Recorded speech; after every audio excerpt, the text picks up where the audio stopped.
नमस्कार, आप देख रहे हैं वर्ल्ड अफेयर्स विद पीयूष। क्या अमेरिका पाकिस्तान को स्ट्रॉन्गेस्ट कंट्री सुपर पावर बनाना चाहता है? क्या अमेरिका भारत की नीतियों से या भारत से खफा है? चलिए देखते हैं ये वीडियो, फिर करते हैं बात। पहलगाम अटैक के वक्त इंडिया एक नहीं बल्कि दो जंगें लड़ रहा था। एक तरफ हम पाकिस्तान से तो लड़ ही रहे थे, तो पूरी दुनिया जानती है, मगर दूसरी तरफ बहुत कम लोग ये जानते हैं कि उसी सेम समय पर हम यूएस प्रेसिडेंट डोनाल्ड ट्रंप के साथ भी एक इनविजिबल वॉर लड़ रहे थे, डिप्लोमैटिक वॉर। आखिर क्यों डोनाल्ड ट्रंप इंडिया पर बार बार हमला कर रहा है? ये बात बहुत ही कंफ्यूजिंग है। ट्रंप ने हाल ही में एप्पल सीईओ टिम कुक को एक तरह से धमकी दे दी कि एप्पल को इंडिया में मैन्युफैक्चर करने की कोई जरूरत नहीं है, इंडिया को क्विट कर दो। I had a little problem with Tim Cook yesterday. I said to him, Tim, you're my friend. I treated you very good. You're coming in with $500 billion, but now I hear you're building all over India. I don't want you building in India. You can build in India if you want to take care of India. अब ये धमकी एक बहुत ही important सवाल खड़ा करती है। Trump जो कुछ ही सालों पहले तो मोदी को अपना अच्छा दोस्त बता रहा था। Prime Minister Modi was here just recently, and we've always been very good friends. And he's a very smart man and a great friend of mine, actually. Podcast में जाकर पीएम मोदी को the nicest human being ever, total killer बोल रहा था। Modi, India. Yeah. He's a friend of mine. He's great. On the outside, he looks like he's your father. He's the nicest, total killer. बड़े crowd के सामने उन्हें happy birthday wish कर रहा था। Prime Minister Modi, wishing you a very happy birthday. Happy birthday. मगर वही Trump आज एक के बाद एक कंप्लीटली एंटी इंडिया डिसीजंस ले रहा है। आप खुद ही देखो, 22 अप्रैल 2025 पाकिस्तान ने हिंदुस्तान पर एक भयानक आतंकवादी हमला किया, पहलगाम अटैक। लेकिन इसके बस 4 दिन बाद जानते हो क्या हुआ?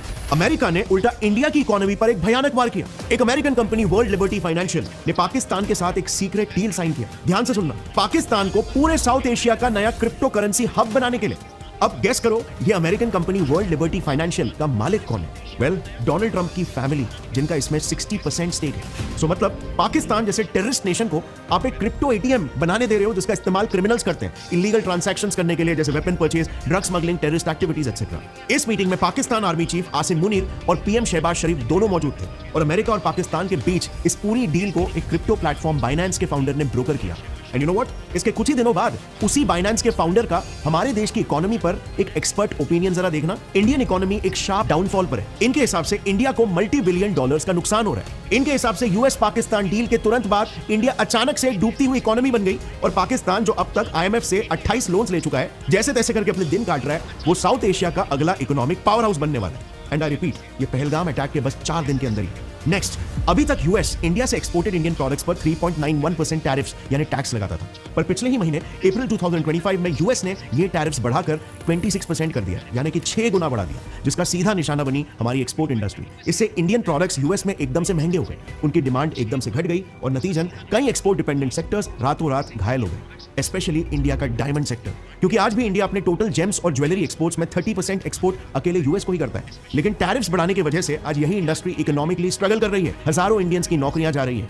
अब नेक्स्ट, इतना कम नहीं था कि यूएस इंडिया पर अपना अगला वार जल्दी करने वाला है, 4 जुलाई 2025 को, और इंडिया को तैयार रहना चाहिए। अभी हाल ही की न्यूज है कि ट्रंप गवर्नमेंट ने एक बिल प्रपोज किया है, the so called big beautiful bill, जो अगर पार्लियामेंट में पास हो गया तो इससे 4 जुलाई 2025 से हर एक ओवरसीज ट्रांजैक्शन पर अमेरिकन गवर्नमेंट 5% टैक्स काटेगी।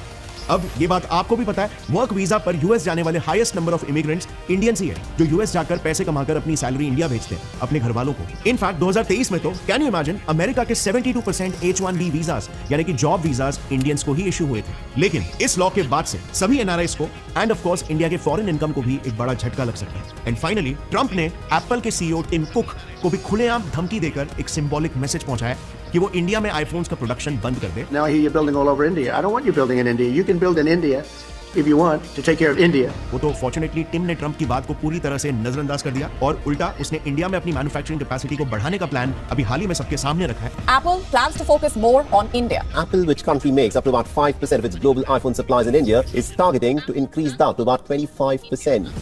मगर इसके पीछे एक बहुत ही इंटरेस्टिंग रीजन है, एक ऐसी चीज जो इंडिया एप्पल को ऑफर कर रहा है, जो शायद ही कोई और देश उसे ऑफर कर सकता है। ये सब हम आगे डिटेल में डिस्कस करेंगे, लेकिन फिलहाल अनलाइक एप्पल, कई अमेरिकन कंपनीज ट्रंप की इन धमकियों से डर गई है। उन्होंने इंडिया में अपने इन्वेस्टमेंट्स को विदहोल्ड कर लिया है, और कुछ कंपनियों ने तो इंडियंस को ले ऑफ करना भी स्टार्ट कर दिया, या फिर जॉब ऑफर लेटर्स देने के बावजूद रिजेक्ट कर रहे हैं। Now, tech giant Apple has reportedly terminated several employees of Indian origin in the United States. There will be layoffs, and suddenly you're lost. You have 60 days to find another job and stay in the US, otherwise you become illegal. They were fired without warning and accused of unethical behavior and fraud. वजह सिर्फ एक है, Trump government के anti India policies. लेकिन ऐसा कैसे हो सकता है यार? I mean, ये बात तो बहुत ही क्लियर है। अभी हाल ही में CIA के डीक्लासिफाइड डॉक्यूमेंट्स भी लीक हुए थे, जिसमें क्लियरली ये बताया गया है कि इंडिया को चाइना के अगेंस्ट एक काउंटरवेट की तरह अमेरिका खड़ा करना चाहता है। और अगर आप कुछ ही समय पहले के हाल देखोगे तो ट्रंप, जिसके इलेक्शन जीतने की खुशी पूरे हिंदुस्तान ने मनाया, Far away from the US, there were celebrations in Indian state of Uttar Pradesh to mark Republican candidate Donald Trump's victory. की जीत की बधाई हो, बधाई हो, बधाई हो।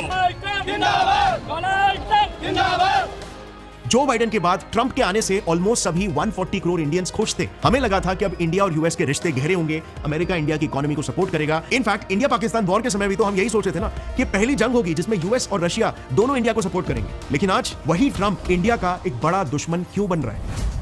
क्या हमसे कोई गलती हो गई है? क्या हमने ऐसा कुछ काम कर दिया जिससे यूएस ऑफेंड हो गया? वेल, यस, इंडिया ने एक बहुत ही डेयरिंग काम कर लिया। इंडिया ने पहली बार अपने खुद के पैरों पर खड़ा होने की जरूरत की है। इंडिया ने पहली बार अपने देश के हित के लिए यूएस तक को शर्मिंदा करने की जरूरत की है, और वो भी एक बार नहीं बल्कि बार बार। सो हम उन इंस्टेंसेस की बात कर रहे थे जब इंडिया ने अपने देश के खातिर यूएस को तक शर्मिंदा करने की जरूरत की थी। फरवरी 2025 में इंडिया को यूएस ने उनके एडवांस्ड F-35 जेट्स ऑफर किए थे, पर इंडिया ने उस ऑफर पर कोई खास इंटरेस्ट नहीं दिखाया। उल्टा अभी पहलगाम अटैक के बाद इंडिया ने जाकर फ्रांस से 26 रफेल्स जेट्स खरीदे वर्थ $7.5 बिलियन, जो यूएस के मुंह पर सबसे बड़ा तमाचा था, क्योंकि सब जानते हैं यूएस अपने वेपन ट्रेड को बहुत ही सीरियसली लेता है, क्योंकि उसका एक ग्लोबल इंपैक्ट पड़ता है उसके सेल्स पर। फिर रिसेंटली ट्रंप ने इंटरनेशनल मीडिया के सामने ये कह दिया कि इंडिया यूएस के साथ 0 टैरिफ्स पर ट्रेड डील साइन करने वाला है। India is one of the highest tariff nations in the world. It's very hard to sell into India. They've offered us a deal where basically they're willing to literally charge us no tariff. मगर इसे हमारे foreign minister S Jaishankar जी ने तुरंत point blank पर ही deny कर दिया। उल्टा India ने तो यूएस को पूरी तरह से इग्नोर करके अल्टीमेट गीगा चैड का काम किया। हमने यूके के साथ फ्री ट्रेड एग्रीमेंट भी साइन कर लिया, और इसके अलावा आपको पता ही होगा पिछले 2 से 3 सालों से इंडिया यूएस के सैंक्शन से भी कुछ खास डर नहीं रहा। रशिया यूक्रेन वॉर के बाद जैसे ही यूएस ने रशिया पर सैंक्शंस लगाए थे, एक तरफ तो ऑलमोस्ट सभी देशों ने रशियन ऑयल खरीदना बंद कर दिया था, लेकिन वहीं पर इंडिया ने ना सिर्फ रशियन ऑयल खरीदा, वो भी डॉलर में नहीं बल्कि रुपी और दिरहम में, बल्कि हमने तो एक कदम और आगे बढ़कर उसी तेल को रिफाइन करके यूरोप को बेचना शुरू कर दिया, जिससे हमने काफी मुनाफा भी कमाया। अनबिलीवेबल 2,53,788% का ग्रोथ। अब आप जरा सोचो, इंडिया के ये डिसीजंस इतने बोल्ड थे कि पाकिस्तानी पॉलिटिशियंस तक अपनी जनता से कह रहे थे कि हमें इंडिया जैसा एक आजाद मुल्क बनना है। पहले हिंदुस्तान का फॉरेन मिनिस्टर, ये फॉरेन मिनिस्टर को उन्होंने कहा कि रूस से तेल ना खरीदो। उसने आगे से कहा तुम कौन होते हो मैं कहने वाले, यूरोप खरीद रहे तेल उनसे। ये होता है आजाद मुल्क। और फिर 2023 में भी इंडिया ने G20 में यूएस की एक नहीं सुनी। यूएस चाहता था कि इंडिया G20 में रशिया को वॉर के लिए कंडेम करे, लेकिन इंडिया ने सोचा इससे हमारा क्या फायदा, उल्टा रशिया तो हमारा ऑल वेदर फ्रेंड है। सो एक तो इंडिया ने यूएस की बात अनसुनी कर दी, ऊपर से इंडिया ने अफ्रीकन यूनियन को G20 का परमानेंट मेंबर तक बना दिया, जो कि एक ऐसा मास्टर स्ट्रोक था जिससे if not the entire world, at least south Asia में इंडिया ने अपने आप को एक लीडर जैसा रिप्रेजेंट किया। ऑल्सो हाँ, इंडिया ने कुछ समय पहले यूएस टेक जायंट जैसे गूगल और अमेजॉन पर डिजिटल टैक्सेस भी लगा दिए थे। हालांकि अभी इंडिया उसे हटाने की बात कर रहा है, पर अगेन ऐसे मल्टीनेशनल जायंट्स पर टैक्सेस लगाना अपने आप में ही यूएस के लिए एक बहुत ही स्ट्रॉन्ग मैसेज था। यूएस के इकोनॉमिक कंट्रोल से बाहर निकलने के लिए इंडिया डॉलर को अपने हम्बल रुपीस से चैलेंज कर रहा है। इंडिया कई देशों को एंकरेज कर रहा है अपने यूपीआई और वॉस्टो अकाउंट्स को यूज करने के लिए, और सिंगापुर, यूएई, फ्रांस जैसे देशों ने तो इसे एक्सेप्ट करके इंडिया के साथ यूपीआई और वॉस्टो अकाउंट्स ओपन करना तक शुरू कर दिया। अच्छा, ट्रेडिंग के लिए भी इंडिया साइलेंटली बट एग्रेसिवली एक नया international trade route India middle east Europe economic corridor बना रहा है। अब अगर आप मैप पर देखोगे तो ये है यूएस के नेवल चोक पॉइंट्स, और ये है चाइना का BRI प्रोजेक्ट। अब अगर आप IMEC देखोगे तो वो बराबर इन देशों के प्रोजेक्ट्स को बाईपास करते हुए बाकी देशों को एक नया ट्रेड रूट ऑफर कर रहा है, जो पोटेंशियली उन सभी का लॉजिस्टिक्स कॉस्ट 30% और ट्रांसपोर्टेशन टाइम 40% से कम कर सकते हैं। और इसी बात से यूएस चाइना दोनों इनसिक्योर है। तो जाहिर है इतने सारे रीजंस की वजह से यूएस इंडिया से बिल्कुल भी खुश नहीं है, क्योंकि हम यूएस के पट्टू नहीं बन रहे जिस तरीके से पाकिस्तान बनने को तैयार। But does this mean war for India? Well, kind of yes, diplomatic war. तो दोस्तों, आपने वीडियो में ये तो देख लिया कि भारत, पाकिस्तान और अमेरिका के बीच चल क्या रहा है। उससे भी बड़ी बात कि अमेरिका साइलेंटली कर क्या रहा है भारत के खिलाफ और पाकिस्तान के सपोर्ट में। कुछ लोगों का ऐसा मानना है कि जब ट्रंप आया था कि हमारे को अमेरिका के और क्लोज जाना चाहिए, लेकिन मेरा पर्सनल ओपिनियन ये है कि अमेरिका के क्लोज जाने का मतलब कुछ नहीं है, क्योंकि अभी अभी हमारी दोस्ती शुरू हुई है, अभी तो वो टेस्टेड फ्रेंडशिप भी नहीं है। टेस्टेड फ्रेंडशिप अमेरिका की इजराइल के साथ है, और जिस दिन इजराइल इंडिया की तरह एंटी अमेरिका या अपने देश के सपोर्ट में डिसीजन लेने लगा, उसी दिन अमेरिका उसको भी पटकनी देना शुरू कर देगा। मेरा ऐसा मानना है कि अमेरिका किसी का सगा नहीं है। एक कहावत है ना, ऐसा कोई नहीं जिसको अमेरिका ने ठगा नहीं, तो वो वाली बात है।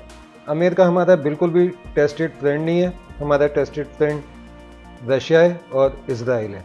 ये दो देश ऐसे हैं जो हमेशा हमारी मुसीबत में खड़े रहते हैं। हालांकि जो अभी ये पहलगाम वाला इंसिडेंट हुआ और ऑपरेशन सिंदूर चला, तो उसमें भी रशिया ने खुलकर इंडिया का उतना सपोर्ट नहीं किया जैसा कि इजराइल ने भारत का सपोर्ट किया था। ये वीडियो था गौरव ठाकुर जी का, काफ़ी लंबा वीडियो था, लेकिन मैंने शॉर्ट में करके मेन की पॉइंट्स आपके लिए लेकर आया हूँ, जिससे आपको समझ में आ सके कि अमेरिका भारत के खिलाफ क्या क्या कर रहा है और क्यों कर रहा है। अगर आपको ओरिजिनल वीडियो देखना है तो डिस्क्रिप्शन में उसका लिंक है, आप जाके उसको देख सकते हैं। और मेरे चैनल को लाइक कीजिए, सब्सक्राइब कीजिए अगर आपका इंटरेस्ट जियोपॉलिटिक्स वर्ल्ड अफेयर्स में है तो। मिलते हैं अगले वीडियो में किसी नई अपडेट के साथ, किसी नई जानकारी के साथ। तब तक के लिए आज्ञा दीजिए। नमस्कार, जय हिंद।